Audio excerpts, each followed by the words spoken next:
Hi, I'm Susie. Welcome to My Stone Castle. Today I'm starting a series called Tools and Techniques because I'm a believer in the basics and I want everybody that's going to continue to cook dinner for family to have access to the tools that they need to get the job done right. I feel like if you're going to play tennis, you wouldn't show up with a badminton racket and ski boots. So similarly, when we're cooking, we want to make sure we have all the right stuff. I also have a little ritual that I go through every night. I've been doing this, as I'm sure you have too, for years and years and years, right? How many times do you have to cook dinner in a lifetime? It's a lot. So now I've decided to take the drudge out of it and to ritualize it a little bit. And I have some ways that really work for me, and everybody I encourage to do your own thing and make it work. Just to start out, first thing I've learned over the years is always wear an apron. I have cooked for 30 years without one. I have ruined more outfits, more clothes, more shoes, dropping things.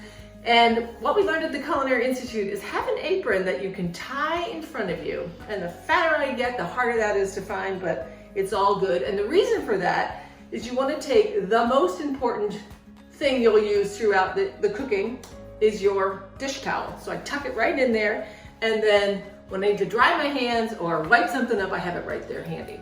The next thing that I have come to love is my handy dandy rubber gloves, made famous during the coronavirus. Never used them before, love them. And I was finding that every time I was cooking, I had the driest hands and I was constantly in and out of raw chicken and into butter and stuff that I just was tired of washing up with my hands. So now I use this as an opportunity to get sort of a facial for my hands.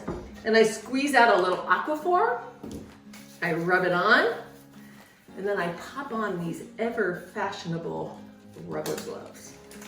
And I know it sounds crazy, and I was kind of not into it, and I'd go to the grocery store and I'd watch people behind the deli counter with their gloves, and I'd be like, really? But now I get it, because now I never have that grossed out chicken, raw chicken under my hand. So there it is, a little weird. My ritual also, if I'm in the mood, has a little candle. If I'm cooking dinner, I allow myself one little glass of wine. If I'm baking in the morning, have my coffee. I also turn my music on. And I want to give myself the opportunity to have a really quality experience doing something that year after year, night after night turns into drudgery. Okay, so that's part one, setting yourself up for success. The next thing that is super important is the tools that you're going to use to get the job done.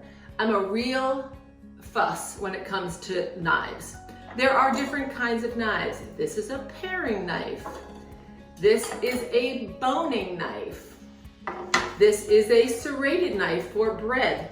Boning knife for trimming fillets and chickens, etc.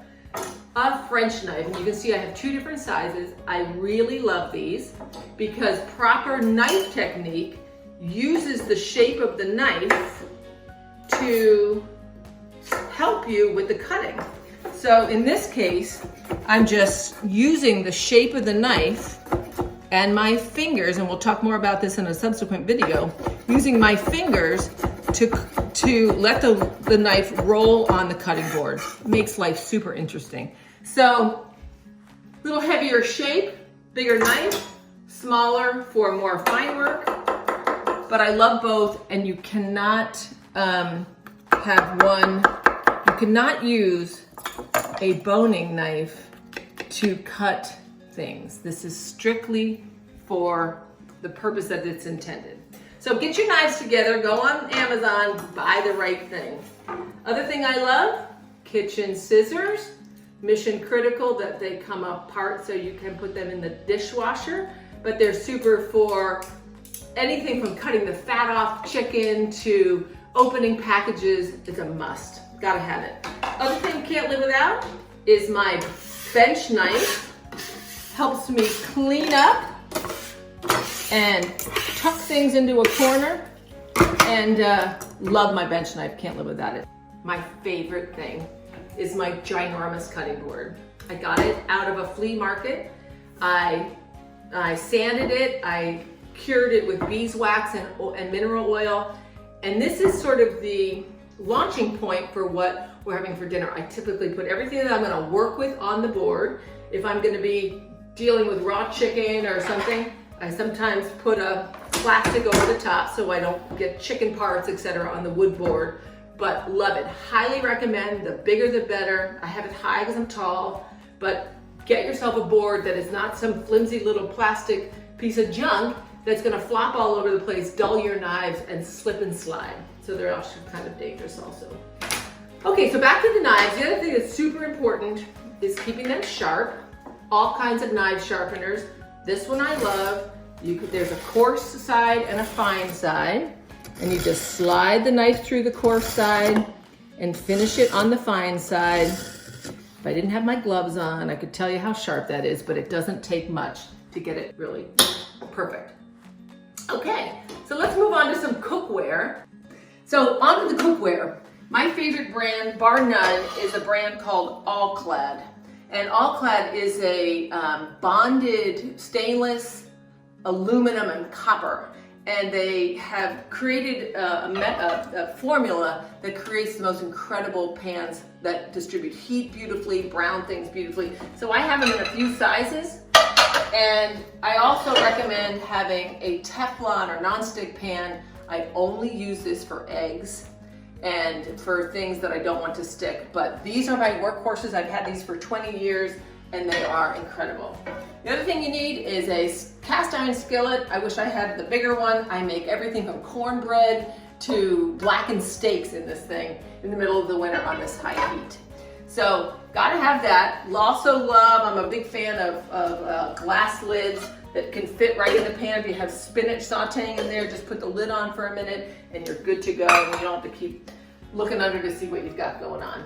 So a couple of tools that I love is meat pounder. So between two pieces of wax paper, put this down and you can flatten a piece of chicken before you put it in a marinade. Gotta have your tongs. I have a million pairs. Favorite thing, this is actually called a fish spatula, but I don't use it only for fish. I use it for everything. And it's long and it's serrated, so you can move things around super easily. It's light and it's not rigid, and it bends if you need to get something tricky out of the corners. Whisk overload, you need maybe 2. So I'm gonna pick this one and a little one. They come non-stick, rubber tipped, all kinds of stuff. Don't need those, get rid of them. The other thing that's important to have, this is an emulsion blender. Plug it into the wall, put it into a soup, turn it on, blends it in 2 seconds. The other thing I can't live without is my standing mixer. And I have 2, one I've had for 30 years and I'm still at it, trying to kill it. And a variety of digital thermometers. This happens to be a candy thermometer, but you also need a really good digital thermometer. As well as a scale for bakers. Anybody that's following the Great British Bake Show, you need to learn how to use your scale, and you need to learn how to tare, which means when you put a pan or a bowl on it and hit the T button, that stands for tare. That zeroes out the weight of the bowl. So that's pretty, so we can put the thermometer on it and hit tare and it resets it to 0. Very important. Other thing I love is a Yoshi mat. Use this on my grill. This is a brand new one. They look like hell when they're done. You can use them over and over again, but this allows you to put this on a hot grill and put everything from fish to vegetables to delicate things that would typically fall through your grill. So love having that. So the next couple episodes, we'll talk about some basic techniques using a lot of this cookware and get you off and running in a way that's enjoyable, constructive, and delicious. So thanks for joining. Come next time.